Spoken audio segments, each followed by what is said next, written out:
come out. So I'm going to have to address that, but I will get your question answered. So stay tuned for that.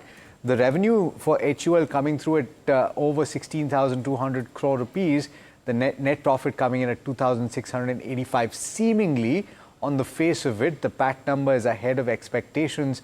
The revenue number more or less in line with expectations. Remember that this was expected to be a quarter where volumes would be under pressure in the second quarter. And I'm just going to look through the numbers. So the revenue is expected to be flat at 16,030. It has come in slightly above that. The net profit was expected to fall 1.3% to 2,561, but it has come in above that at above 2,600 if I'm not mistaken. Let's pull that number on the screen. It is in fact 2,685. So better than expected. I'd be curious to find out about the margin picture because and we'll come to know about that very shortly. The expectation was that the margins would contract further on a year-on-year basis and come in at about 22.4%. You see a spike in the stock price up about 2.7%. That is the high point of the day. It was already up and about ahead of the presentation of the numbers.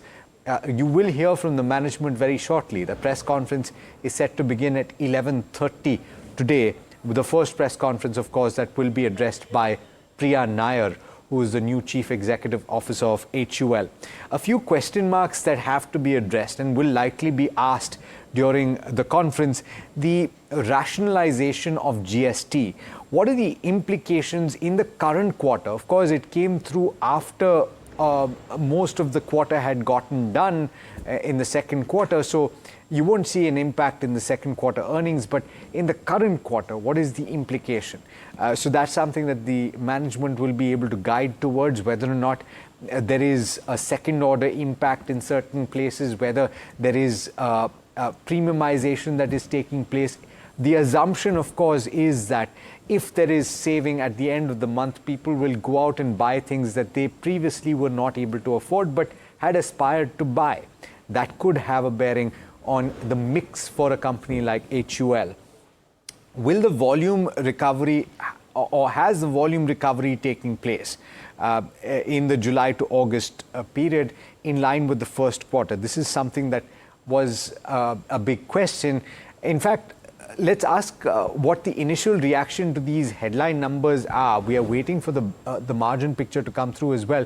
Naveen Kulkarni of Axis Securities is joining us to talk about that. Naveen, at least on the face of it, the PAT number seems to be ahead of expectations. How does it stack up to your own and your initial take on the numbers? Yeah, so I'm also looking at the numbers right now. So initial headline numbers look slightly ahead of expectations, but important thing to remember is that this was a quarter where, of course, GST announcements had come and there's some bit of holdback and things like that, right? So from that perspective, obviously the numbers look quite okay to me. More important will be how they will pan out in the forthcoming quarter. That's going to be the more important thing, right? So at this point in time, overall, I would say that both on the revenue front as well as on the earnings front, the numbers look quite okay to me at this point in time. Margin expectation was 22.4%. We will see soon enough where it is pegged at. But what, according to you, would be a very positive sign, even if you're not talking about the margins, if you're listening to the commentary, and we're going to get the management to speak in just about 20 minutes or so, 23 minutes, what would you be looking for most in that commentary that comes through? Yes, so more important factor is, of course, going to be the growth, right? Because we have been in a phase where growth has been very, very sluggish, right? So still the total growth rate is just around 2% in this quarter, which is okay, but again, 2% is not much, right? From a perspective of a stock that trades at almost 50 times earnings. So we expect that the growth should pick up to closer to double-digit kind of a number, right, in the forthcoming quarters. So that's going to be the important factor, right? What is the kind of volume growth that we might see, and what is the commentary ahead? Are we seeing green shoots? So on and so forth, right? So that is going to be my focus area.